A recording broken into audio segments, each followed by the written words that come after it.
Anyways, so what is balance of payment, guys? Balance of payment is an account that looks at all the inflows and outflow of the country.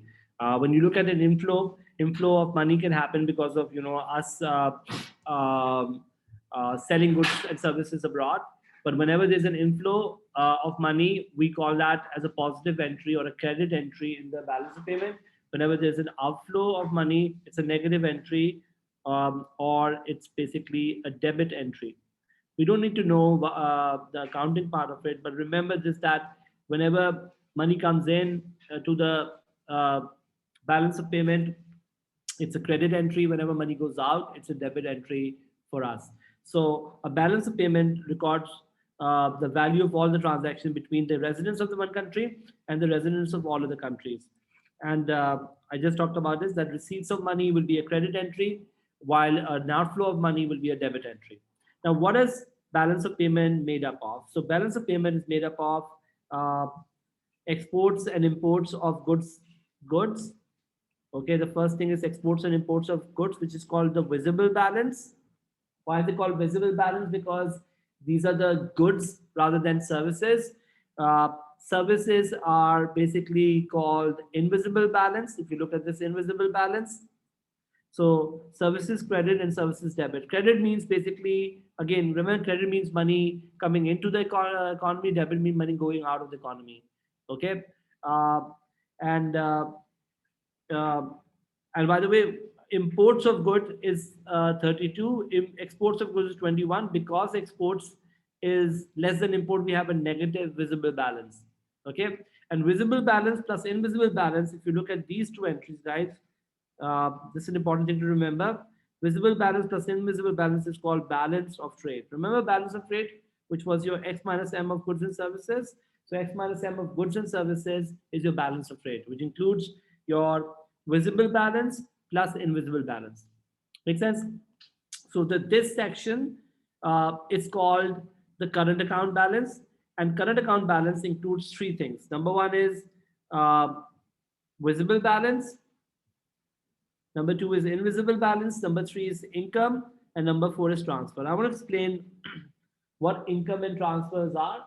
But 1 plus 2 plus 3 plus 4 will be your current account balance. Okay, the first section of your balance of payment is called your current account balance, which includes your balance of trade, which is goods and services balance, plus income plus transfers. What are incomes, guys? For example, if I own an apartment in the UK, I will receive some rent in Pakistan. That money coming into the economy would be included in my income section.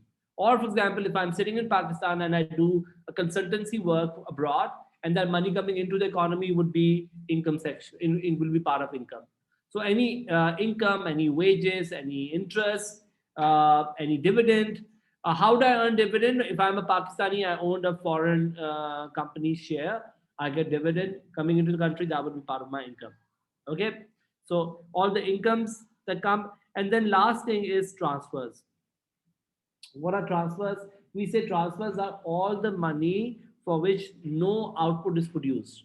For example, remittance. Have you heard of the name of remittance or remittances that come into the country? What are remittance?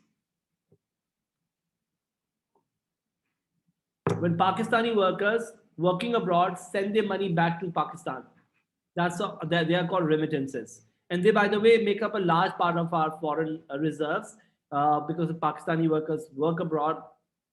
So that all of that would be part of your transfer. Why is it called a transfer? When they send money to their parents or grandparents or family, do they produce output in return?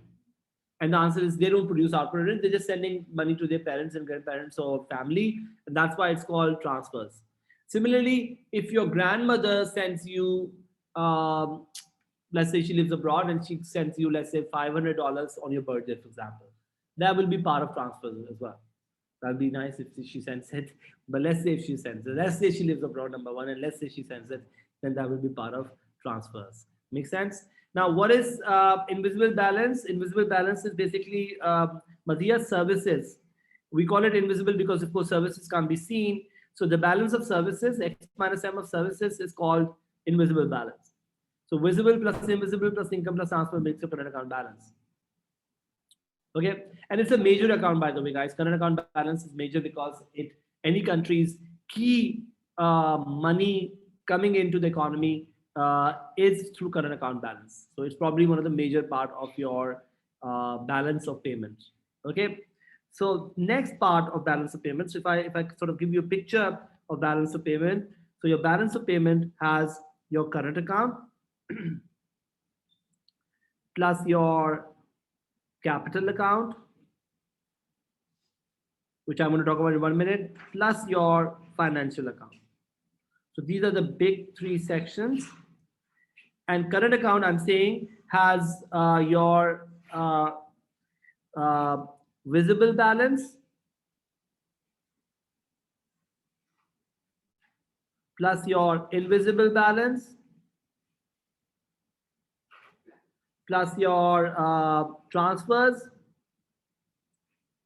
and your income. And this visible plus invisible balance is also called balance of trade, which we talked about yesterday, which is simply your X minus M of goods and services.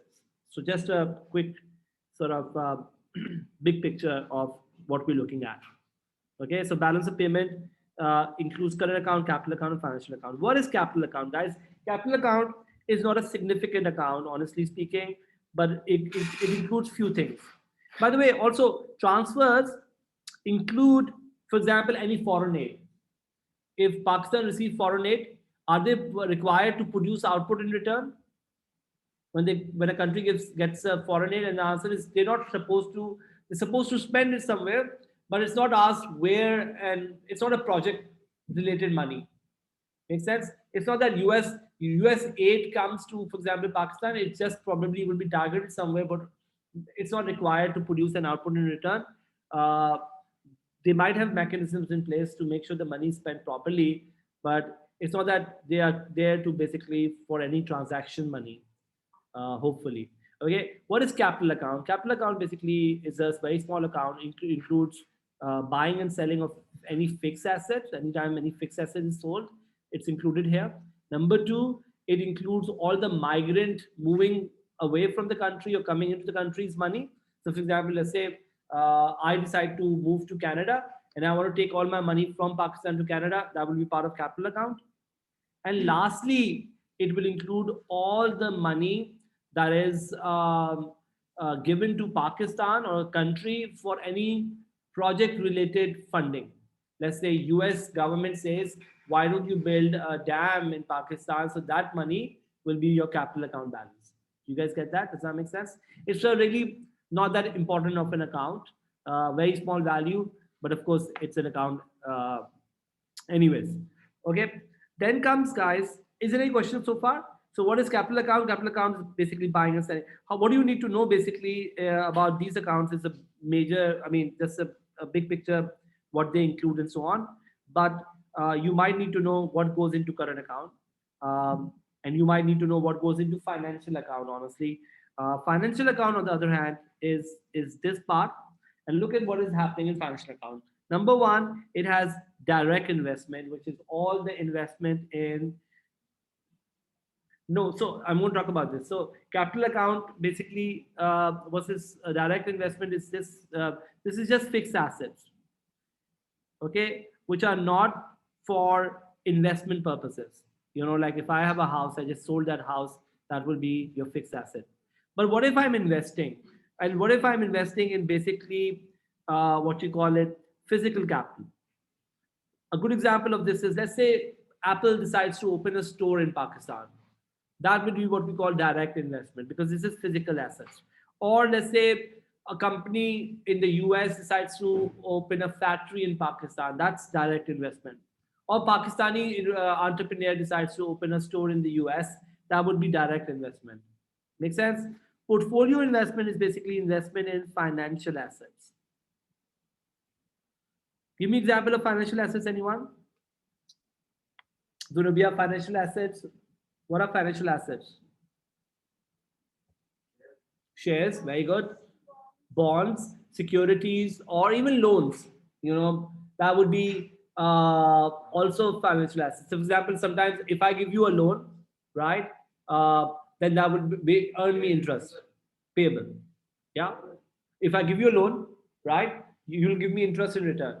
Isn't that true? So that will be kind of like an asset for me because my money will be your liability, but it will be my asset that will be used by you. Where does income from this section go, guys?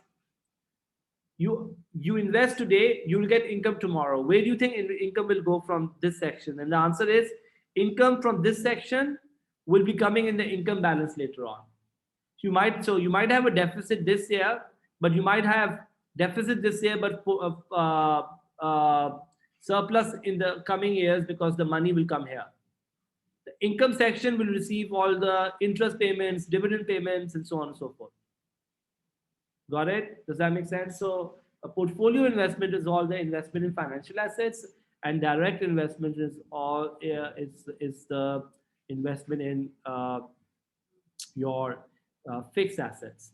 I'm sorry, physical assets. But capital account includes fixed assets, which are basically not investment, but buying and selling of like houses or whatever, which is not for investment purposes. Okay. Then comes this other investment. I want to talk about other investment because it's going to be useful for our next chapter. Sometimes, guys, this other investment is also called short term monetary flows. What are short-term monetary flows? So sometimes, guys, the money is coming into the economy or going out of the economy in a very short-term manner. For example, if the interest rates in Pakistan go up, R for interest rate, okay? If the interest rate in Pakistan go up, what happens as a result of that? Well, two things will happen. Number one, foreigners who find that the interest rate in Pakistan is good will decide to put their money in Pakistan. Okay, if why? Because the interest rate in Pakistan is good. Let's say Pakistani interest rate is 10%, and let's say the world average is 5%. So a lot of foreigners will decide to put the money in Pakistan. Also, a lot of Pakistanis who have their money abroad will also bring back the money back to the country, which would mean there will be something called money inflow, which is what we call hot money, which is short-term flows, short-term investment, hot money flows in. This money is coming only to your country because your interest rates are good. Are they in your long-term assets? And the answer is no. They're only coming into your account as deposits, short-term deposits, and they will disappear if your interest rates go down. But when the hot money flows in, they come into your other investment, and that balance could actually run into what we call uh, a surplus. So remember this, guys, that when anytime your short-term investment is happening, it's going to be becoming part of other investment. And the reason why this happens primarily is because your interest rates are probably better than other countries' interest rates. Okay, are you all with me? Does that make sense? Now, if I go back to this, guys, if I go back to this, so current plus capital plus financial will make up your, let's say, your balance of payment. Okay, let's assume, guys, this balance of payment is in fact, let's assume that this balance of payment is a plus 25. Okay, so your balance of payment is a plus 25. Okay, are you all with me? Some reason or the other, the balance of payment is plus 25. Now, what do you do? What do we do with this plus 25? We say that BOP must always balance to zero. Okay, if it must always balance to zero, what do we mean by this? Which means that I'll take this 25. Okay, this is an important thing to understand, and I'll take this 25 and I'll take it away to another account called reserve account. Okay, so I'll make this minus 25, which means I'll take money away. I will make this 0, plus 25 minus 25 makes it 0, and my reserve account will be plus 25. What do we do? What do we did here? What do we do here? Basically, anytime my balance of payment surplus is out there, I'll take money away. I'll put it in another account called reserve account. But what if this was my minus 25? What would I do then? I take my money out of my reserve and I'll plug the gap. Plus 25 basically mean the world owes me $25. And a minus 25 basically means, for example, if this was not plus 25, if this was like a minus 25, let's erase this. What if this was like a minus 25? If this was a minus 25, this means the country owes the world 25, which would mean I need to add 25 here from my reserve. So my reserve will now decrease by 25. And these are the reserves of foreign account the country talks about. Imran Khan, if you ask him, he was talking about, congratulations to everyone that he created something called a Roshan account where he was asking people from abroad to put the money, and Pakistan government was giving a good return on that. Why did he create a Roshan account? Because he wanted reserves to pile up. Why would you want the reserves to pile up? Because that money in reserves will help you make foreign transactions in the future. If you have a very low reserve, that's bad for the country, because that will show the country doesn't have enough money to support its own operation. It's like your bank account. If your bank account is very low and you run into a liability, let's say from a business, your bank account or your past savings should plug the gap. And if you don't have that much money, then you might need to take a loan from somewhere or so on. So the idea goes this: the current plus capital plus financial account should become zero. If it's not zero, anytime there's a minus number, you take money from reserves, you plug the gap. Anytime there's a plus number, you take the money away and you build your reserves.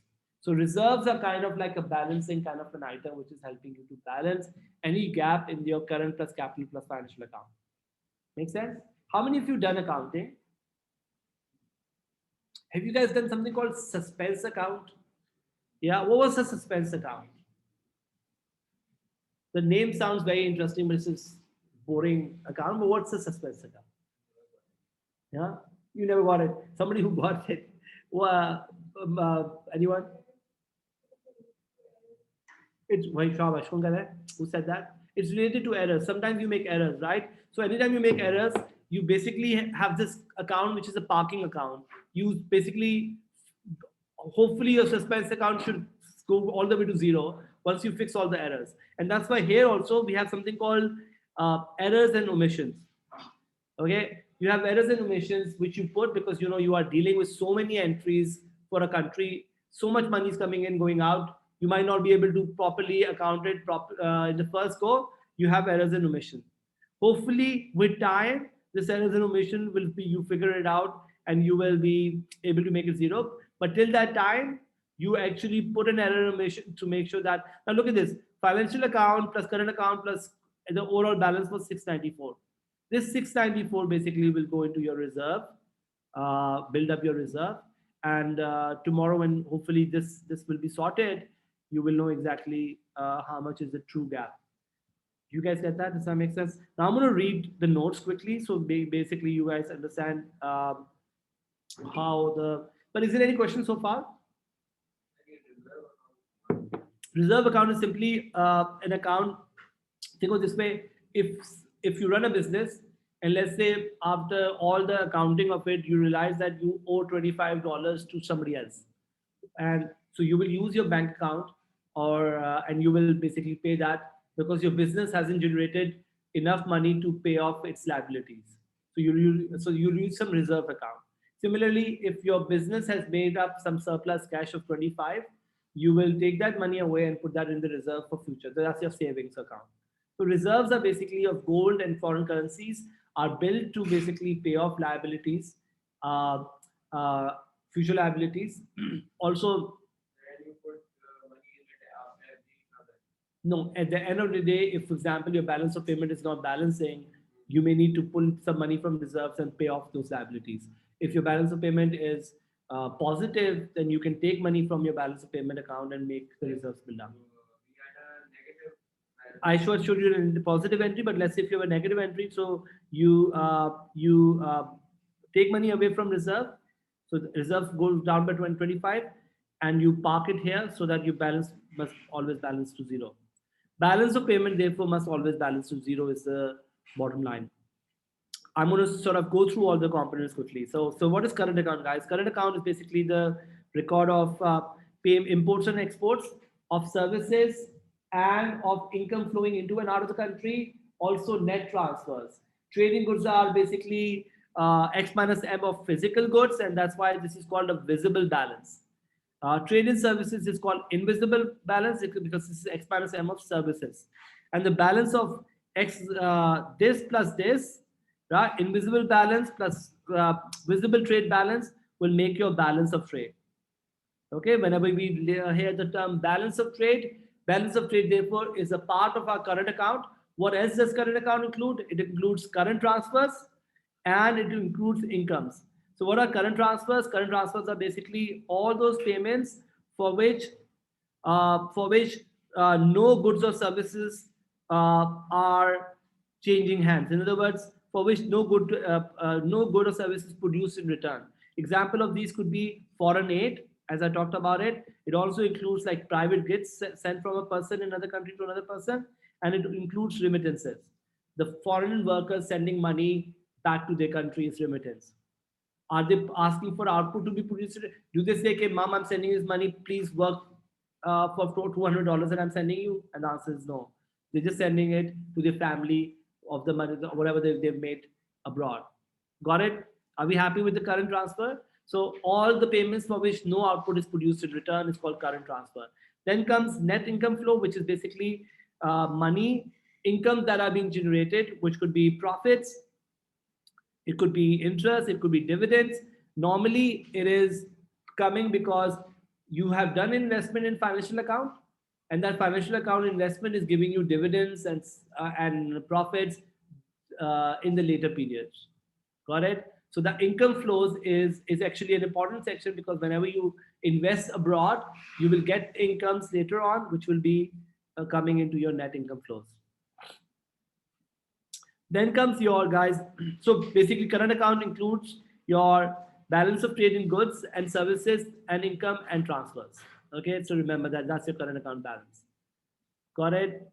Uh, any questions before we move on about current account? Okay. Capital account is basically recording all the flows of funds into and out of the country, which is associated with buying and selling of fixed assets. Remember, you sell a house or you buy a house, that's fixed assets.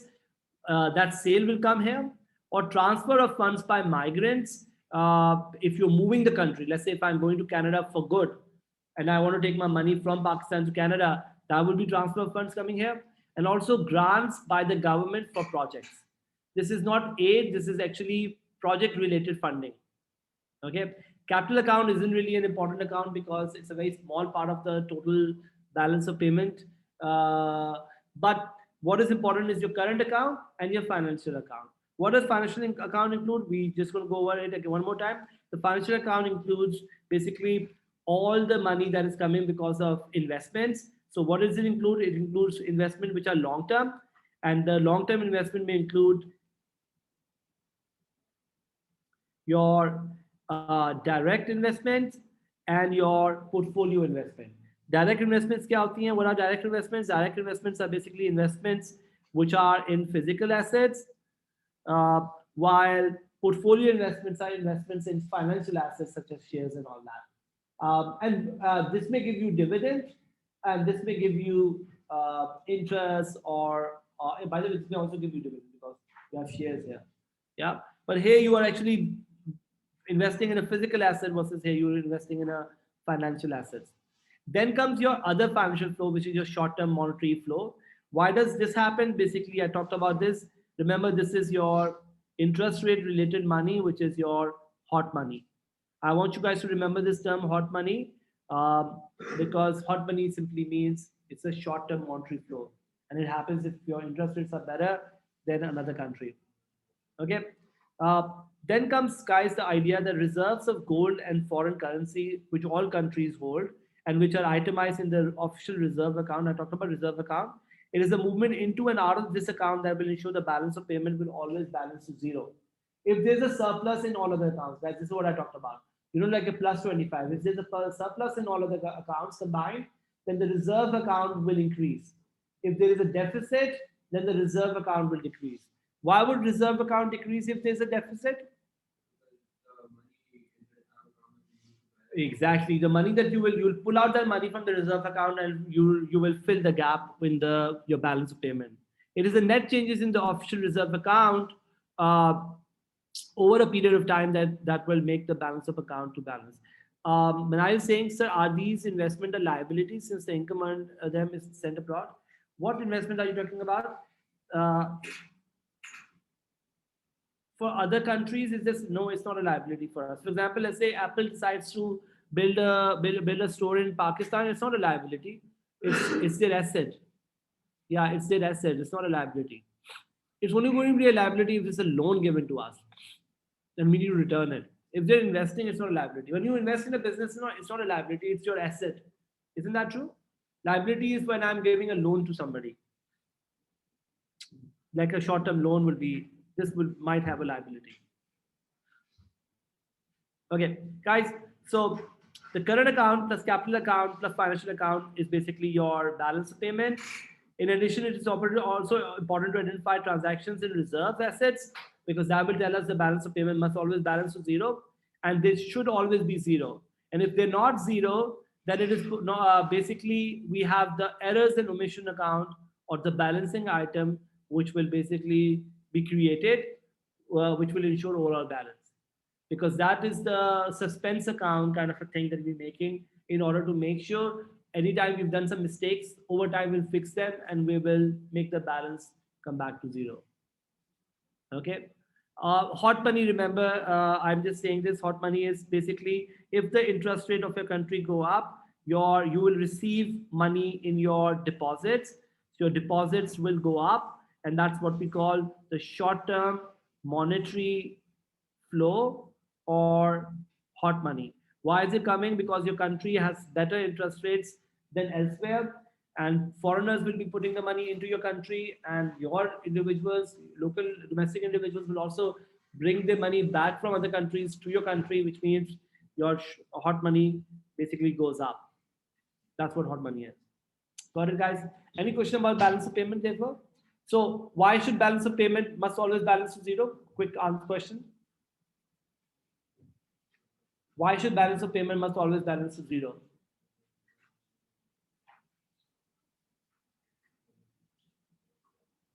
Anyone?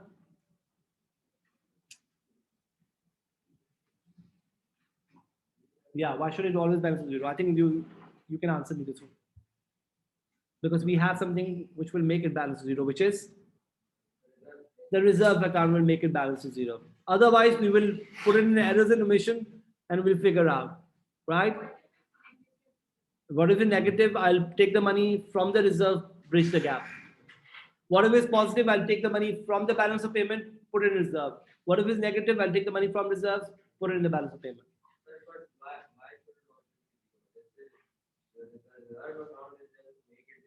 Reserve account is where we actually, whenever there's a minus 25, it means I actually owe people money.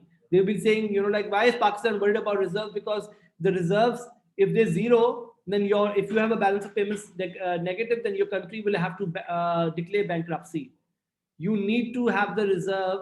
Reserve is basically paying off. Reserve is like your dad. Whenever you get into trouble and you call your dad, he's like, Dad, I don't have a money. Can you please help me? And he'll be like, okay, fine. I'm going to write a check to you. That's your dad. So remember reserve to be your dad. This means you will go to the bank. Somebody will come and arrest you for bankruptcy. Okay, remember that. You can go to your mom as well. Sorry. Yes. Mom and dad or parents. Yes. Or uncle or auntie, whoever is your beneficiary. Thank you very much. On that remark, I should stop recording. Bye bye, guys. Have a good one.